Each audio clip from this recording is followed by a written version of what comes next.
भारत की अवधारणा में धर्म एक जीवन प्रवाह है, ये सुप्रीम कोर्ट ने कहा है। हिंदुत्व को वर्णन करते हुए सुप्रीम कोर्ट ने कहा हिंदुत्व एक उपासना पद्धति नहीं है, हिंदुत्व एक जीवन चर्या है, एक जीवन शैली है, एक प्रवाह है। राजनीति इतनी ओछी नहीं होनी चाहिए। ये तो एक सोची समझी, मैंने फिर इसको उनकी जो मोहब्बत की दुकान की भाषा में कहूं, नफरत की गोडाउन और घृणा की पुड़िया बेचने वाले लोग हैं। चुप रहना एक भाषा है। राहुल गांधी जी क्यों चुप हैं? रंजीत सुरजेवाला साहब बताएं। मित्रों, इंडिया अलायंस यानी घमंडिया गठबंधन की नेता जिस प्रकार भारत की सभ्यता को, भारत की मूल आस्था को, सनातन धर्म को यानी हिंदू धर्म को एक प्रतियोगिता की तरफ गाली देने में, कोसने में, अपमानित करने में, जैसे मानो एक कंपटीशन शुरू हो गया है। कुछ पुरानी याद सामने आती है। 3 दिन पहले ये घटना हुई है। ये घटना कोई अनायास नहीं हुआ है, अचानक कहते कहते कह दिया गया, ऐसा नहीं हुआ है। एक सेमिनार में, जिस सेमिनार में जो जिसके कारण, जिनके बयान के कारण ये विवाद हुई है, उन्होंने एक सेमिनार में उदयनिधि ने उसको बोला है और उससे मुंबई की उनकी अभी इंडिया अलायंस की मीटिंग हुई है, घमंडिया समूह की मीटिंग हुई है। उस कन्वेंशन में उन्होंने कन्वेनर तय नहीं कर पाया, नेता तय नहीं कर पाए, लेकिन नीति तय कर दिए। नीति उन्होंने तय किया, सनातन को नीचा करना। इसलिए कभी उदयनिधि, कभी कार्ति चिदंबरम, कभी प्रियंका खड़गे, कभी बिहार की शिक्षा मंत्री नीतीश जी के शिक्षा मंत्री, कभी युवराज अखिलेश यादव जी के प्रमुख नेता स्वामी प्रसाद मौर्य जी, कभी केजरीवाल जी के नेता गौतम जी। यह सब एक योजना के तहत अलग अलग समय में इस काम पे लग गए हैं। और अभी अभी तो कांग्रेस पार्टी की प्रमुख नेता वेणुगोपाल जी का बयान में अभी आज से देख रहा था। उन्होंने सारा हद को पार किया। जब आप लोगों ने उनको पूछा कि इसमें कांग्रेस पार्टी की टिप्पणी क्या है, उन्होंने उसमें कहा कि कांग्रेस पार्टी सर्वधर्म समभाव पे विश्वास रखती है। कांग्रेस पार्टी अभिव्यक्ति की स्वतंत्रता को सम्मान करती है। हम पूछना चाहते हैं कि क्या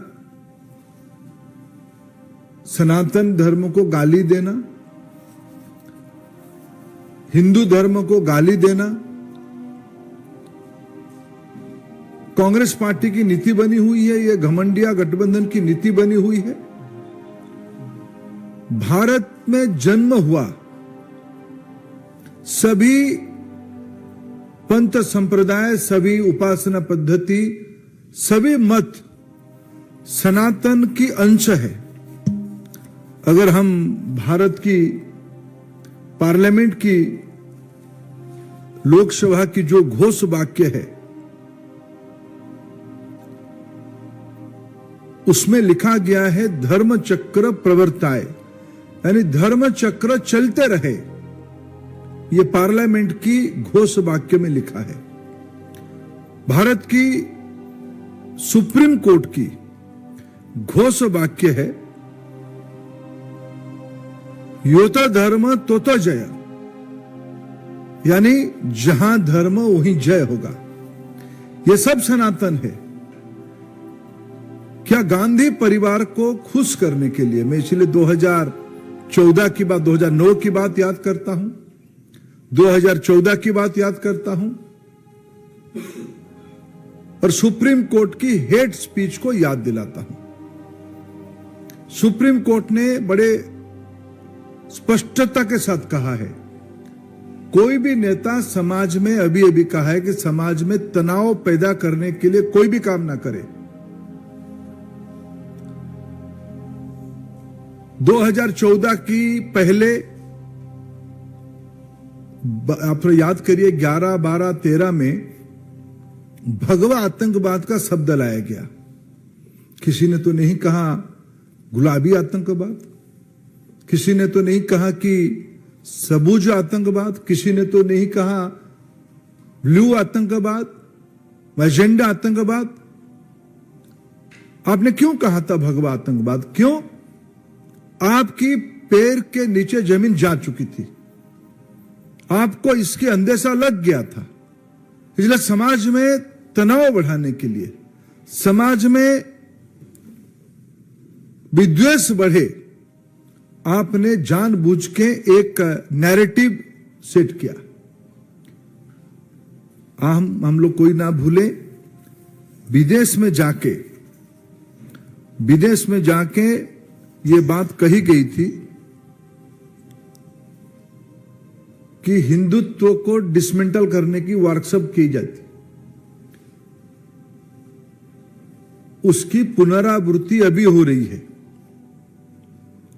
अभी देश की सर्व समाज की लोगों ने, सभी जाति संप्रदाय पंथ के लोगों ने जब एकजुट होके एक कल्याणकारी व्यवस्था के साथ खड़े हैं, ये वंशवादी नेताओं को ये पच नहीं रहा है। इसलिए पुनः उन्होंने पुराना स्टोरी लाइन को लाने के लिए काम किया है। ये नफरत की दुकान चलाने वाले लोग, ये कहते हैं हम मोहब्बत की दुकान चलाते हैं, ये नफरत की दुकान चलाने वाले लोग, ये अंग्रेजों से ये गुण उनमें अभी भी बचा है। फूट करो और राज चलाओ, डिवाइड एंड रूल पॉलिसी के तहत समाज में विद्वेष खड़ा करो और एक तबके को पकड़ के भय खड़ा करके राज करो। इसमें अभी तक आश्चर्य की बात है, राहुल गांधी चुप है। वो तो मंदिर जाने वाले हैं, वो तो कभी कभी तिलक भी लगाते हैं, जनेऊ भी पहनते हैं। तब भी हम लोगों ने कहा था ये भ्रम है, ये नाटक है। अभी जब चुनाव नजदीक आ रहा है, उनकी नाटक और स्पष्ट हो रहा है। इनको सनातन धर्म की एकता पे डर पैदा हुआ है। इनके पास, इस राजकुमार समूहों के अंदर, इस वंशवादियों के पास कोई तत्व नहीं है। ये कोई, इसलिए हमें कोई आश्चर्य नहीं हो रहा है।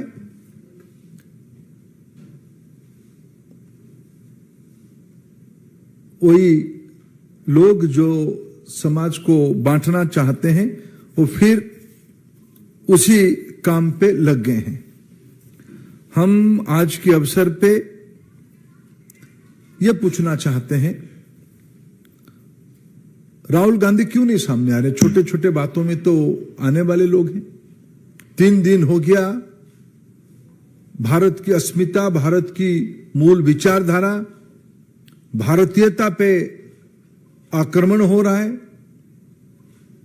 और मैंने तो कल कहा था, जहां से ये आवाज आई, पहला चेन्नई से ये सेमिनार में आई आवाज, वो सच में घबराए हुए हैं। जब काशी तमिल संगमम आयोजन किया गया, तब अनुभव हुआ तमिलनाडु की सर्व समाज की श्रद्धा काशी विश्वनाथ जी से जुड़ा हुआ है। सर्व समाज में जब कहता हूं सर्व समाज, जिनको तमिलनाडु के बारे में धारणा नहीं है,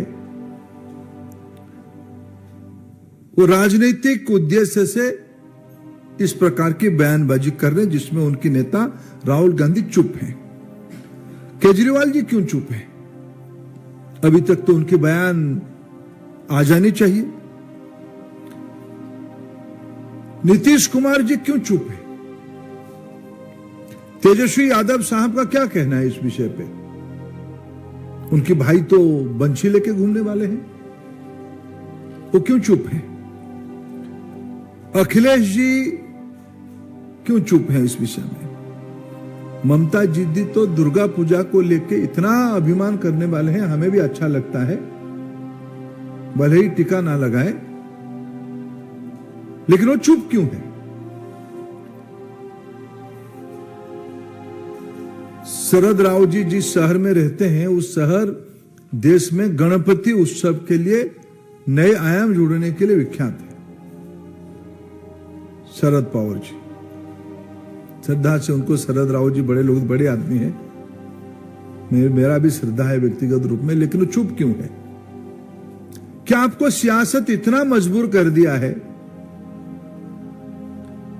कि भारत की आत्मा को भी आप कुछने लोगों के, आप बीजेपी की विरोधी हो, प्रतियोगी हो, हम समझ सकते हैं। आप प्रधानमंत्री नरेंद्र मोदी जी को ईर्ष्या करते हो, आप असहिष्णु हो, आप नाटक करते हो, गले मिलने के लिए ड्रामा करते हो, लेकिन आपकी वाणी भारत जोड़ो में कौन कौन आपके साथ चले थे? कन्याकुमारी से ऊपर तक कौन आपके साथ शागिर्द थे? ये समूह आज फिर सक्रिय हुई है। इसलिए फिर मैं कहूंगा, उनकी इस देश के संविधान पे विश्वास नहीं है, न्यायपालिका पे विश्वास नहीं। सुप्रीम कोर्ट की मोटो धर्म की जय हो, उसी से जुड़ा हुआ है। पार्लियामेंट की मोटो है धर्म चक्र चलते रहनी चाहिए। भारत की अवधारणा में धर्म एक जीवन प्रवाह है, यह सुप्रीम कोर्ट ने कहा है। हिंदुत्व को वर्णन करते हुए सुप्रीम कोर्ट ने कहा, हिंदुत्व एक उपासना पद्धति नहीं है, हिंदुत्व एक जीवन चर्या है, एक जीवन शैली है, एक प्रवाह है। राजनीति इतनी ओछी नहीं होनी चाहिए। मोहब्बत की दुकान चलाने वाले लोग नफरत की पुड़िया लेके घूम रहे हैं। नेता नहीं, कन्वेनर नहीं,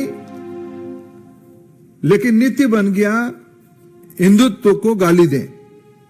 इनके पास नफरत की गोडाउन है,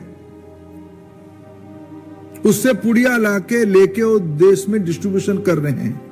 उसकी विकल्प में हमारा तो नीति बड़ा स्पष्ट है, हम सबके साथ, सबकी विकास, सबकी विश्वास, सबके लिए प्रयास करने वाले लोग हैं। जो हमारा नीति है, हमने उसी नीति पे गरीबों को घर दिया, कोई उपासना पद्धति को देख के नहीं दिया। हमें सौभाग्य मिला प्रधानमंत्री उज्ज्वला योजना को देश में क्रियान्वयन करने के लिए। हमने कोई धर्म नहीं देखा, कोई जाति नहीं देखा। हमने महिलाओं के सम्मान के लिए, ये कहा जाता है कि कोई धर्म किसी को नीचा दिखाता है। इस देश में महिलाओं का सम्मान हमने बढ़ाई, इज्जत घर दिया। कोरोना में चावल पहुंचा है, बैंक खाते में, जनधन खाते में पैसा पहुंचा है 3 महीने के लिए। हमने कोई जात पात धर्म नहीं देखा। हमारी तो इसीलिए नीति है सबका साथ, सबका विकास, सबका विश्वास, सबके लिए प्रयास। हमारे लिए, हमारी एजेंडा सुख समृद्धि है। आपकी एजेंडा नफरत, शंका, घृणा, विद्वेष, ये आपकी नीति है।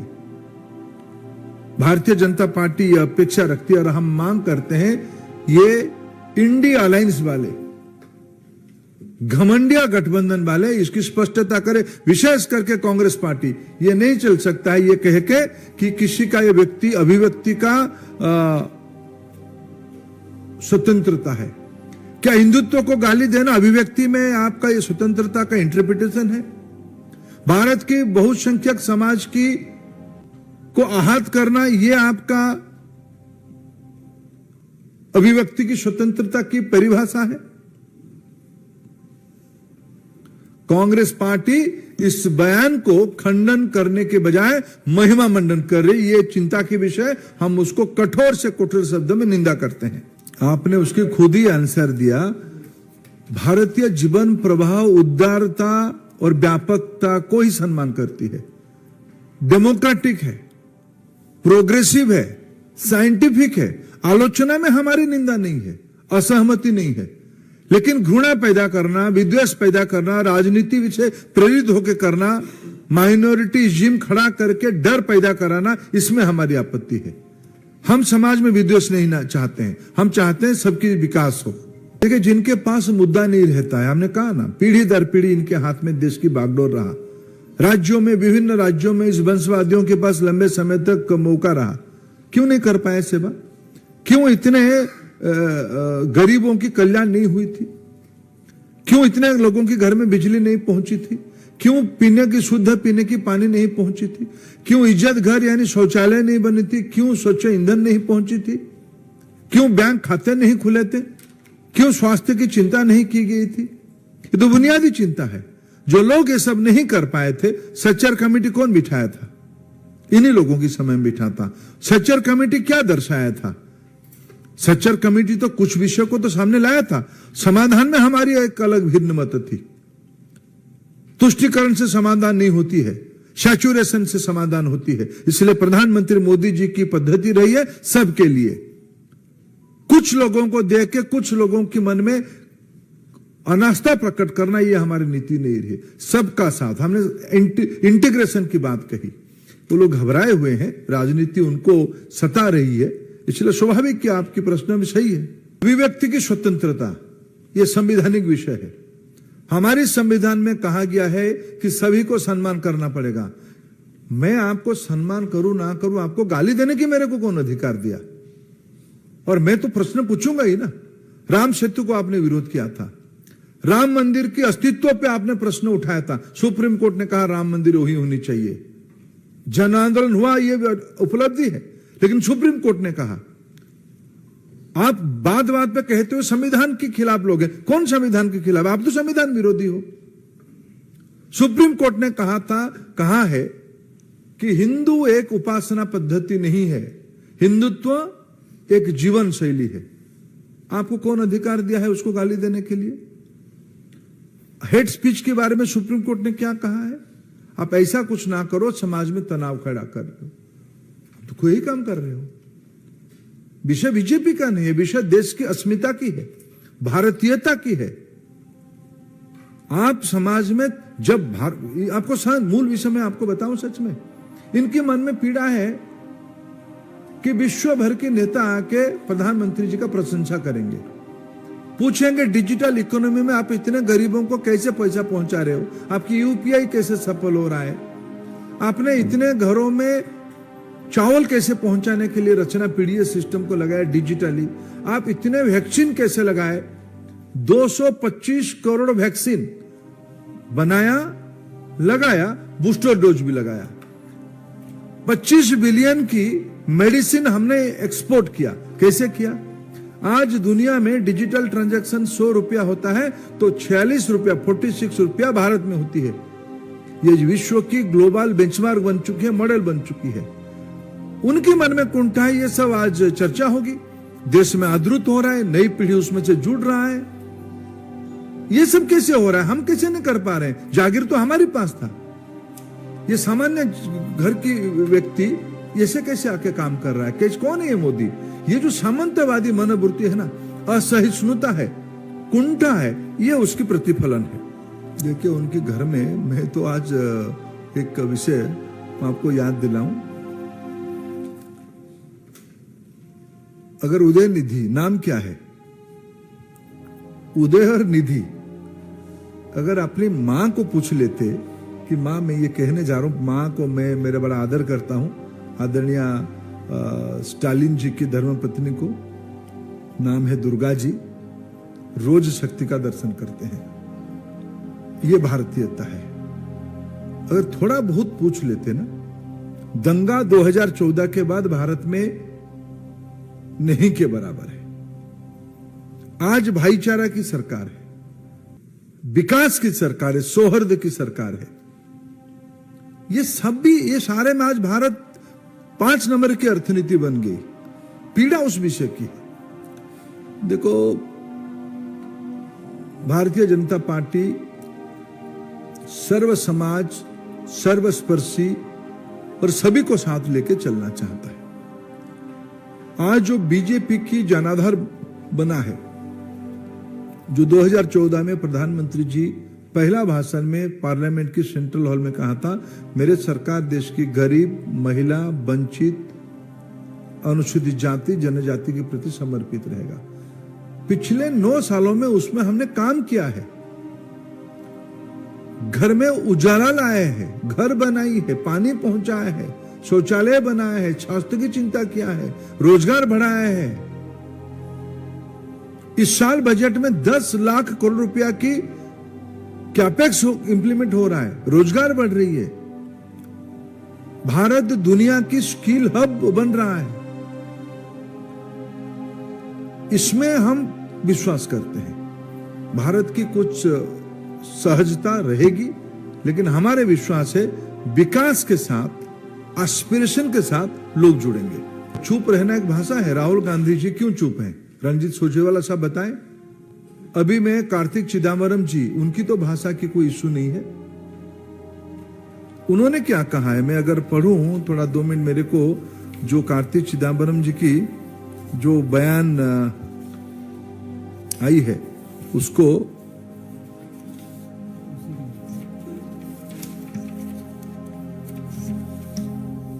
कार्तिक चिदम्बरम जी ने कहा है कि इसको फेंक देना चाहिए, हिंदुत्व को,